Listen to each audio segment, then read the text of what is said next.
今天是我们结婚3周年。陆之薇等了丈夫整整1夜，她以为等来的是一份纪念日惊喜，然而却是一份离婚协议。陆小姐，请问还要继续上菜吗？再等等，他会来的。她以为婚姻靠忍就能留住人，可她不知道有些男人根本不值得等。突然，商场大屏亮起，画面显示顾氏集团顾承洲今晚亲自接机海外留学归来的沈曼宁。哇，这不就是豪门白月光回国吗？那顾太太怎么办啊？她明白了，她压根不是忙，她只是不想来见我。正好签了吧。婆婆说顾家不养没用的女人。承洲呢？不想见你，一个3年都怀不上孩子又帮不上顾家的女人。婆婆觉得没用，更甚至连离婚都不配她丈夫亲口说。这是他的意思还是你的意思？有区别吗？承洲从头到尾爱的都不是你。签了，体面一点儿，别等曼宁进门你更难看。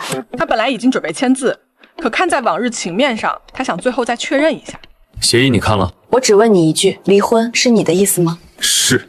这一句是把她3年的婚姻全部判了死刑。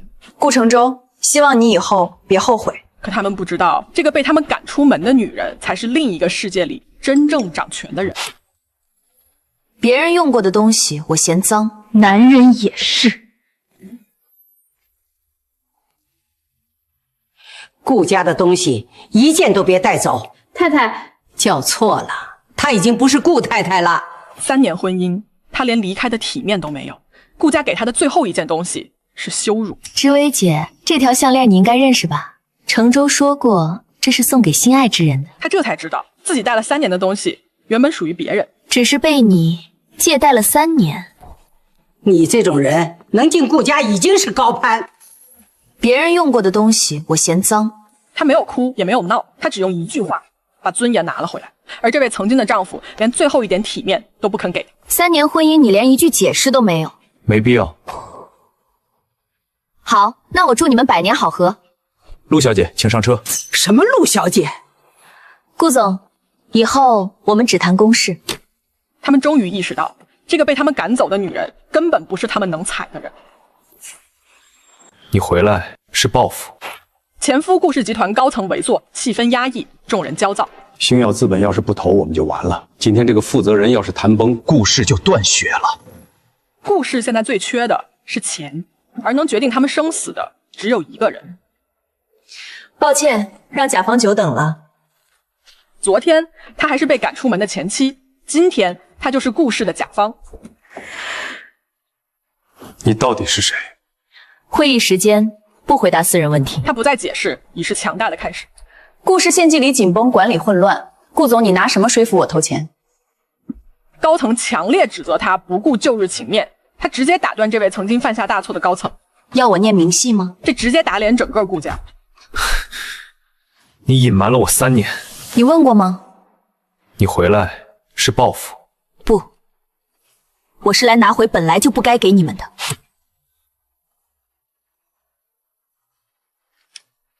星耀资本决定减缓融资。什么？你敢？顾夫人，这种会议你不该进来。曾经他被赶出这个家，现在他可以决定这个家能不能活下去。可他要的从来不只是钱，3年前那场事故才是真正的开始。这件事儿不能说。不能说还是不敢说？顾家真正怕的从来不是离婚，是3年前那场不能被翻出来的事故。查。人可以走，账走不了。陆之薇暗中与助理展开调查，他这次要查的不只是钱，是顾家的命。你找谁？找真相。3年前，在这栋破旧的医院里死过人，顾家用钱压了下来。这件事儿不能说。不能说还是不敢说？在陆之薇进一步的逼问下，这位曾经经历过此事的医生才慢慢低声开口。当年有人换了药。如果是真的，顾氏完了。不，陆之薇说是他们该完了，他要让顾氏所有人付出代价。3年来，前夫第一次主动打来电话，有事儿。看来陆之薇调查出的结果让前夫真的有点怕，现在开始后悔了。你在查顾家？现在才问，晚了。前夫有点烦躁，把手都扣破了。这件事你不能碰。不能碰还是你怕？你想要什么？我要的你给不起。知薇，这件事很危险。3年前你在哪儿？这一问把前夫推回了那场事故。你是在怀疑我？我是在怀疑你们所有人。爱情结束的那一刻，其实信任也早就一起死了。别查了，算我求你。这是前夫第一次低头，却是他最不需要的时候。你求的不是我，是你自己。他已经拿到了最关键的证据——药品替换记录。前夫这下真的要完了。是故事啊，我签的。狗咬狗，永远比真相更好看。陆之威将文件摊开，发现经办人写的是一个熟悉的名字，不是意外，是有人换了药。发出去。现在发会炸味的。哼，我要的就是炸。他是在逼所有人现形。这时手机屏幕刷屏，顾氏医疗黑幕瞬间冲上热搜。顾氏居然害死人，真的假的？必须立刻压热搜。给钱，控制媒体。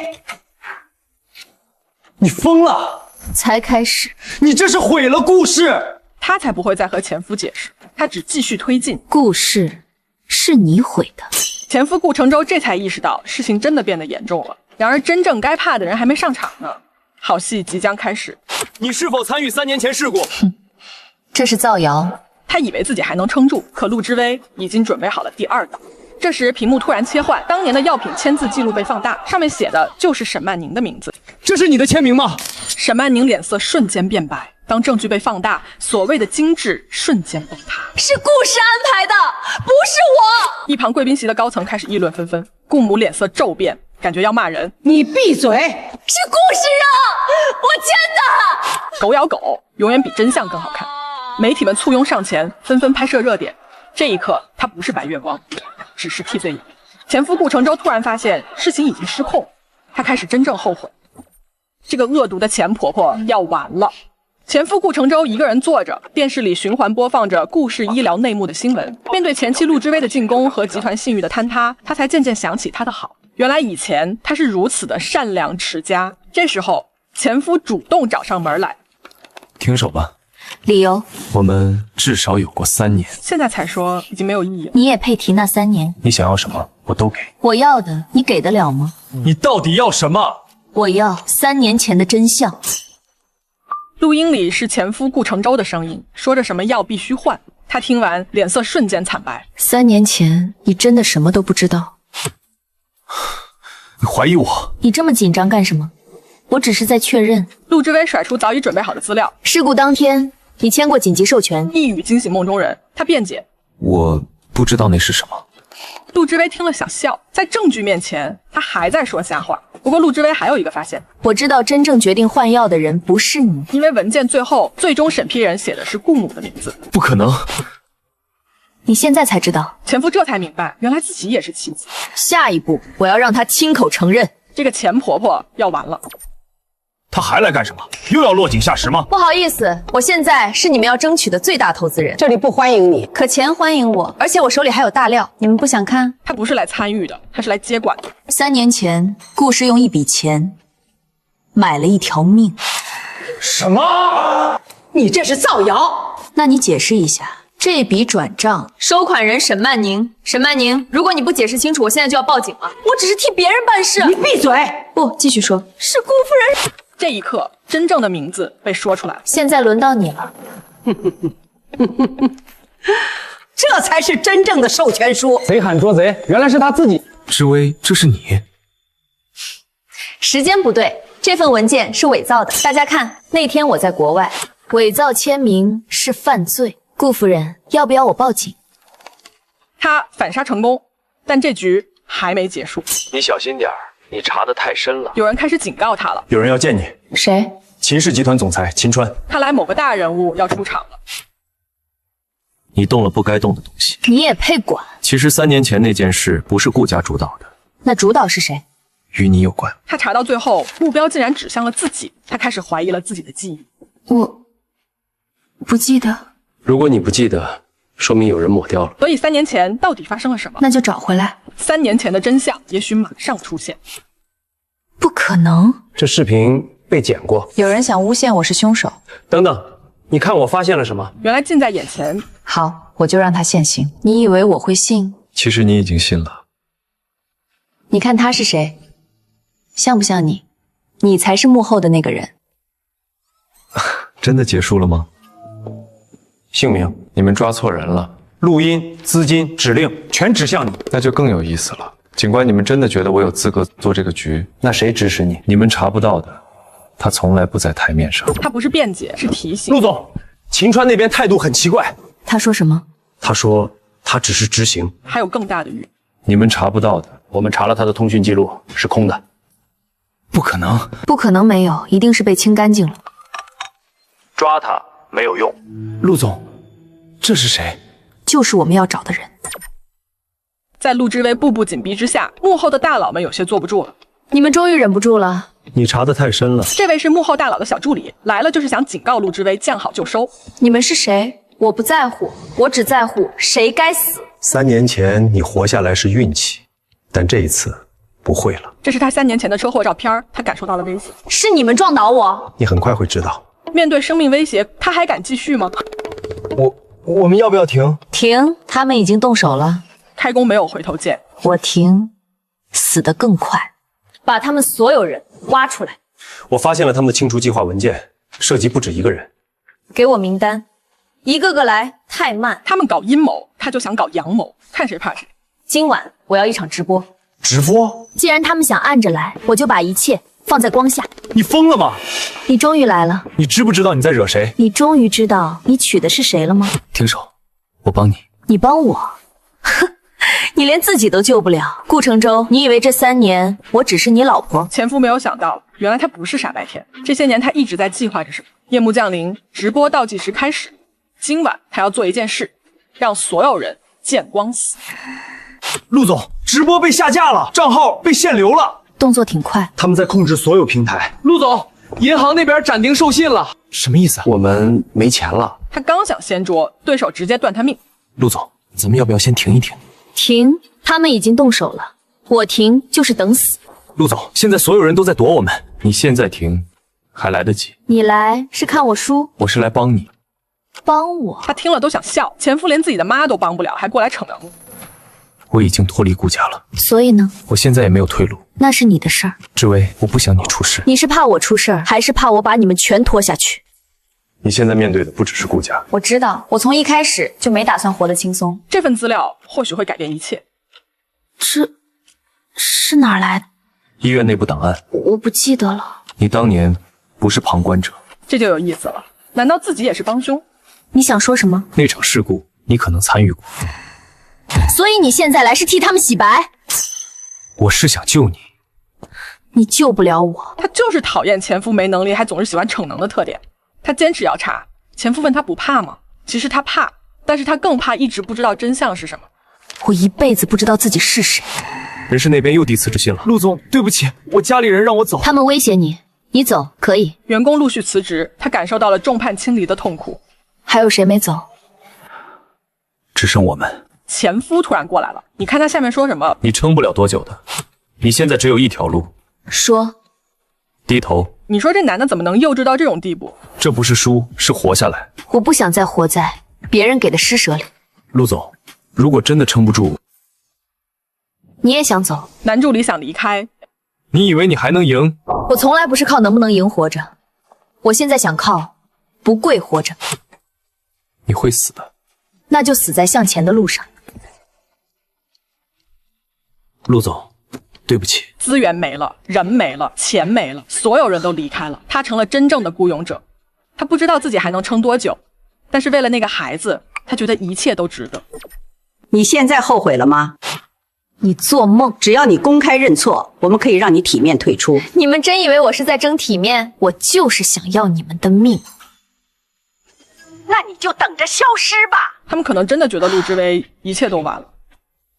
你们以为我只准备了一条路，那你们就错了。启动第2账户，一串隐藏账户被激活，资金迅速回流账户，余额暴涨，他置之死地而后生。你们断我一条线，我要用10条打回去。他先拿谁开刀呢？哎，陆小姐，不用通报，我不是来做客的。你还敢来？你敢动我的人，我为什么不敢来？一个野孩子也值得你。野孩子，你再说一遍。顾氏的资金链我已经冻结了一半，你再敢动他一次，我让你连房子都没有。这样你就以为赢了？我刚开始。刚到的资金突然又断了，谁动的？谁动的？谁动的？你疯了？是你那个恶毒的妈先动我命，你一点面子都不给吗？谁让她动的是我命？你现在只有2个选项，站你娘那边或者站我这边。在前妻和娘这里该选谁？这下有好戏看了。你去找他了？是，你站他那边？我站事实。你是我儿子，那你是人吗？3年前那件事，我会查到底。你会后悔。故事现在归我控，你凭什么？凭你们现在没得选。我支持他。这次顾家内部开始分裂，母子站在了对立面上。我要你们2个一起死。顾夫人，3年前那笔钱你解释一下。顾母紧张，脸色很难看。会场众人议论纷纷，都要求顾母退出董事长席位。你不是一直问我凭什么回来？凭你欠我的。顾母不情愿地离开董事会议，顾家塌了一块。你知道我会来？你迟到了很久。小满是谁？他是3年前那场事故里唯一没处理干净的人。为什么要处理一个孩子？你真的不记得了？那天你也在。他知道，但是现在他更关心幕后主使是谁。你现在才问这个，太晚了。他们已经知道你找到他了。他去见秦川了，那孩子还在他手里，那就让所有人都知道。顾母又开始反击了。陆志威，把孩子交出来！交出来！姐姐，他们在看我。别怕，咱们今天不出门，谁来都不看。这个女孩就是当年的幸运儿，陆之威一直将她偷偷带在身边。此刻她感受到压力巨大，好在前夫这时突然挺身而出，及时报警。藏不住了，你要公开他。他被藏是猎物，他被看见是安全。姐姐，我是不是坏人？你不是，你是他们怕的人。陆总，全网在找他，我想回来帮你。好，男助理再次回来，他和钱婆婆的对抗就更有戏了。你会丢下我吗？不会，这次一定不会。他现在就要把小满推到媒体面前。3年前他没死，是有人没杀干净。这话一说出来，全场爆炸。姐姐，我怕。没事儿，有我在。他不是证人，他是你们该保护的人。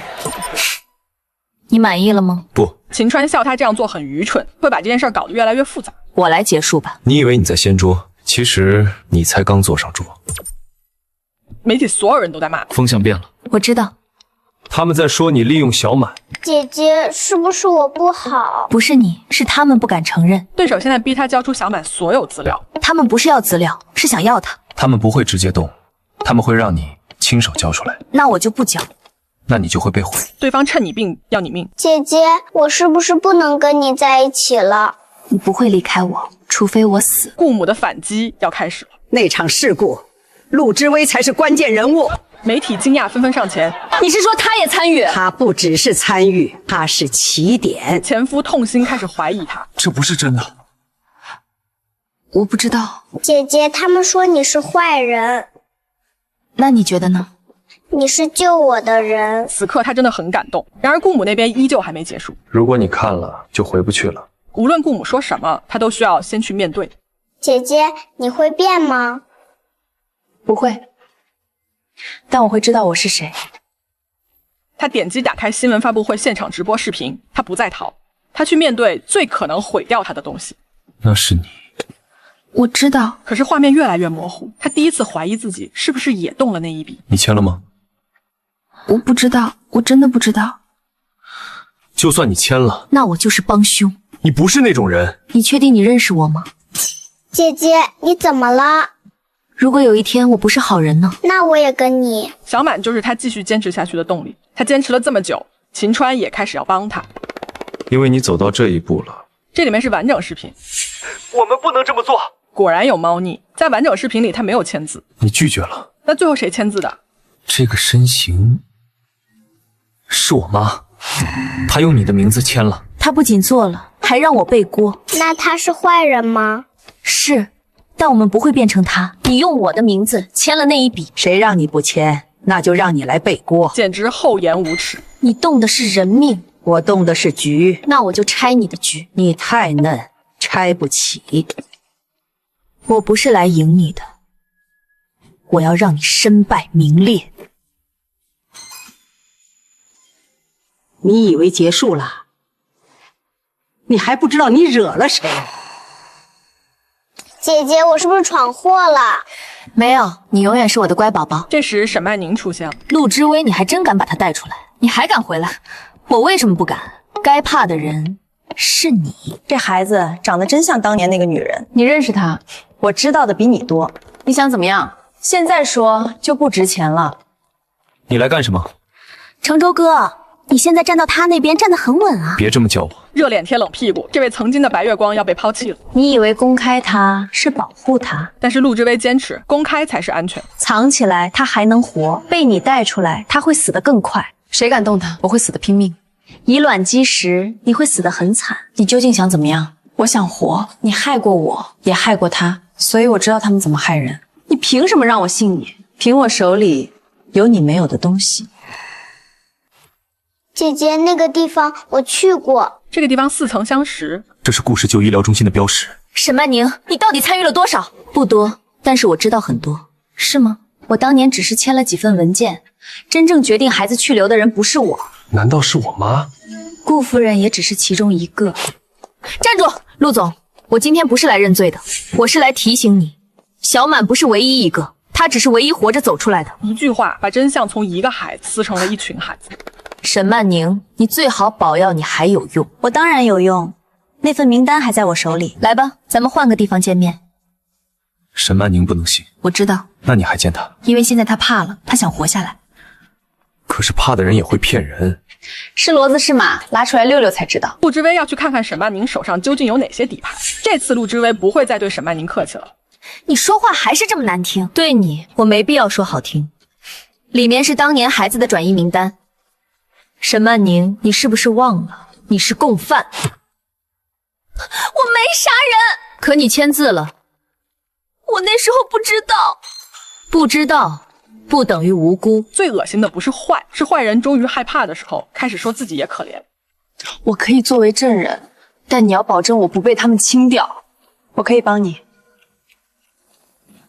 密码是小满的编号 S017 是小满的编号。以前他们叫小满是失败样本。陆之薇听完很生气。是他们这么叫，不是我。你听见了，却没阻止。我那时候只是个医生助理。这时，前夫顾承舟突然出现。沈曼宁看到他，有点开心兴奋。承舟哥，别叫我。你现在恨我？我恨我自己曾经信你。你们都觉得我坏，可当年顾夫人说，只要我签了就能进顾家，换豪门。我没有选择。有，只是你选了最脏的那条路。陆之薇插入 U 盘，屏幕出现当年的孩子名单。姐姐 ，S017 是谁？那不重要，重要的是你叫小满。可是刚才那个阿姨说了，那个阿姨是坏人，不要相信她。那我的名字是谁给的？我给的。为什么叫小满？因为我希望你以后的人生，小小的也能圆满。他救下的不是证据，是一个该有名字的人。你还想看多久？我只是没想到，原来陆之薇这么善良。其实他一直都这样，只是我们没注意过。你现在说这话不觉得晚吗？晚，所以我没求他回头。那你求什么？求我自己别再错了。我是不是不该活？谁告诉你的？那个阿姨说我是失败样本。陆之薇上前责怪沈曼宁胡说八道，并让他跪下来向小满道歉。你们是在羞辱我！你看清楚，他是一条活生生的人命，不是你的失败样本。对不起，我当年不该签那些东西。你会再伤害我吗？不会。那你也不要伤害姐姐。一个孩子不懂恨，所以他说出来的话才更像审判。你去过？我送过一次资料。我记得那个地方，那里有一扇蓝色的门，门后面有人一直哭。姐姐，你会回来吗？别担心，我会的。不要骗我。我不骗你，你对他太好了。他叫小满，他值得。我以前觉得我值得更好的。所以你去抢别人的人生。这里当年是顾氏名下的，名义上不是，但钱都是来自顾氏。这里谁管？是我妈妈吗？你对这里很熟悉。当然是我来过一次，一次就记这么清。有些地方来一次就够做一辈子噩梦。这些都是孩子，在他们眼里不是，是风险，是负担。牵扯到这么多孩子，陆之薇很是惊讶。三人继续前行，走廊出现一扇褪色蓝门。小满发信息说就是这里，然而沈曼宁却非常害怕。为什么？但是他不说为什么，只是说不能看。那就更要看。最残忍的地方不一定有血，这个地上娃娃的背后写着一个字“满”。这是小满的。你是不是见过他？见过，可我那时候如果说出去，我也会被清掉。所以你选择看着他被带走。我以为他会死，现在他没死，你更该羞愧。这里还有东西。你想干什么？你们不能看。你在怕什么？有顾母，还是有我？都有。这是3年前的陆之薇，他抱着昏迷的小满，满脸是血。带他走！你救了他，我忘了，不是你忘了，有人给你做了记忆干预，这你都知道。我后来才知道的。后来是什么时候？是在你回国抢我婚姻之前，还是之后？之后。所以你知道我被害过，你还回来踩我，我那时候已经回不了头了。你不是回不了头，你是放不下顾太太的身份。之薇，别碰我！我救过他，但是我忘了他3年。这不是你的错。可我让他一个人过了3年。姐姐，姐姐，你弄疼我了。对不起。你哭了吗？没有。骗人。小满。嗯？对不起，我来晚了。你来了就好。现在你还想活吗？想。那就作证。我作证就会死。你不作证，也不会干净的活着。你们现在都学会逼人了。不是逼你，是给你最后一次做人机会。如果我作证，你会原谅我吗？不会。但小满以后不会再恨你。我作证。那你以后会变好吗？我不知道。那就从不再撒谎开始。他们来了。你在外面说的那些话，想清楚了吗？想清楚了。那你是想怎么毁掉顾家？顾家不是我毁的，是你。你知道你在说什么吗？我第一次知道，我以前是不敢说。你从小到大所有的一切是谁给你的？你给的，但你也一直控制我。我不想让你站在错的一边，但是你现在让我做的是不对的。那个女人不配进顾家。她不是不配，是我没帮她。你现在是为了她来跟你妈妈对着干？不是，我只是想为自己活一次。你不要忘了，你是我的儿子。那你是人吗？你再说一遍，你做的那件事是人做的吗？那是为了整个家族。可那是一个孩子，一条人命。一个孩子算什么？那我算什么？那我告诉你，你现在什么都不是。从今天开始，你不再是顾家的人，你所有的资源、身份、人脉，我全部收回。我早就不是了，只是今天你才说出来而已。你会回来求我？顾承舟说不会，但我会看着你一步一步输。这一别是母子决裂，但也是顾承舟重新做人的开始。这一场雨冲刷了路面，也让顾承舟告别了过去的自己。远处一辆车停下，陆之薇下车没打伞，两人对视。3年前你说那件事不是你做的，我没信，不是不信，是不敢信。因为一旦信你，我就要站到你那边，那我就得跟整个顾家翻脸。当时很后悔害怕，我选了最安全的那一边，也选了把你丢下去。雨一直下，气氛不算融洽。前夫的坦诚让陆之薇有些动容。我不是来求你回头的，我只是想让你知道，你当年没有错，错的是我，也是我让你一个人走了这么久。你现在跪的不是我，是你当年的选择。你来晚了，可我已经走出来了。那我还能做什么？把你接下来该走的路走完，别再拖我回去。姐姐，冷不冷？前夫终于学会了低头，可陆之薇已经不需要有人替他撑伞。雨过天晴，陆之薇带着小满返回，前方等待他们的还有很多困难。前夫跪下的时候，以为能换回什么，可真正的结果是，原来真的没人等我，什么都没留。姐姐，你不会丢下我吧？傻孩子，别担心，你把它丢干净了。我丢的是过去，那你准备好面对现在了吗？我一直在面对。你现在做的事，不是在查顾家，你是在碰上面。那就让他们下来。你知道这个意味着什么吗？意味着陆之薇觉得他们开始怕了。从此刻开始，陆之薇要开始进攻了。那他们不会再试探了，他们会直接动手。陆总，不对劲！陆之薇所有银行账户被冻结，神秘力量开始出动了，全部同时发生，不是巧合，不是顾家，顾家做不到这个程度，那就是他们。姐姐，是不是坏人来了？不是来了，是一直在。他们开始控场了，那就让他们来吧。你不反击，现在反是送死。接下来，陆之薇公司被贴封条查封，员工也被带走调查，人去楼空。陆总，我们陆之薇陷入孤军奋战，前夫想来帮忙，别幼稚，你扛不住，你现在没有任何筹码。姐姐，我们是不是输了？输？他们只是以为我没路了。你还有后手？不是后手，是他们没看到的那一面。当所有出口被封，陆之薇开始自己创造机会反击。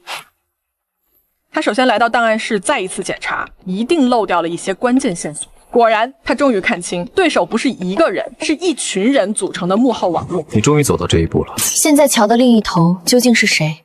不是谁，是一整套规则，谁触到红线，谁就会被谁清理。那我就让线暴露出来。姐姐，你还怕吗？怕，但是现在有你了。陆之薇知道反抗没用，那还不如同归于尽。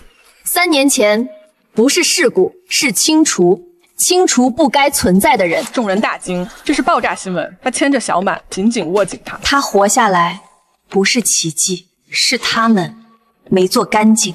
爆炸新闻接二连三。我今天站出来，不是求真相，我是要把他们全部拖出来。你们可以查我，我也会查你们。现场突然听见枪声，一片混乱，对手再次动手。他以为自己在掀桌，其实他只是钓鱼上钩。他走得太快了，那就让他停。对手继续施加压力。姐姐，我不舒服。为了小满，陆之薇不得不顶住压力，继续前行。这不是手术失败，是人为筛选。筛选什么？谁能活下来？所以当初那个真相是什么？他们用体外受孕做入口，用医疗风险做理由，一旦不符合标准，一条活生生的生命就会被终止。小满听到这个，内心很不好受。她是那个珍贵的幸存者。小满这个女孩很懂事儿，也很让人心疼。那我错了吗？不，你不是错。你好好活着，他们才是坏人，他们才是错的。陆之薇要再见一次钱婆婆。你不是在做医疗，你在决定谁该活。那你觉得呢？这个世界需要所有人都活吗？资源有限，风险有限。不稳定的就该被剔除。那你凭什么决定？因为我有能力，也有资格。你不把人当人，你就是在草菅人命。你懂什么？我是在控制混乱。你不是，你只是为有钱人定制婴儿。这一次你要彻底完了。顾母这位钱婆婆在罪证面前无法反驳，随后被带走调查。事情结束之后，你要去哪儿？继续走。那我呢？你有你的路。那我们呢？我们早就结束了，在3年前。如果当年我信你，没有如果，你选的时候就已经决定了结果。陆之薇没有怪前夫，但也没有再给他机会，两人从此好聚好散。姐姐，冷不冷？不冷，我们回家吗？回家。陆之薇牵着小满离开，前夫顾承周站在原地，面对空荡荡的楼顶，他终于失声痛哭。媒体曝光婴儿定制医疗筛选系统，多方调查启动。陆之薇没有推翻世界，但他撕开了一道口子。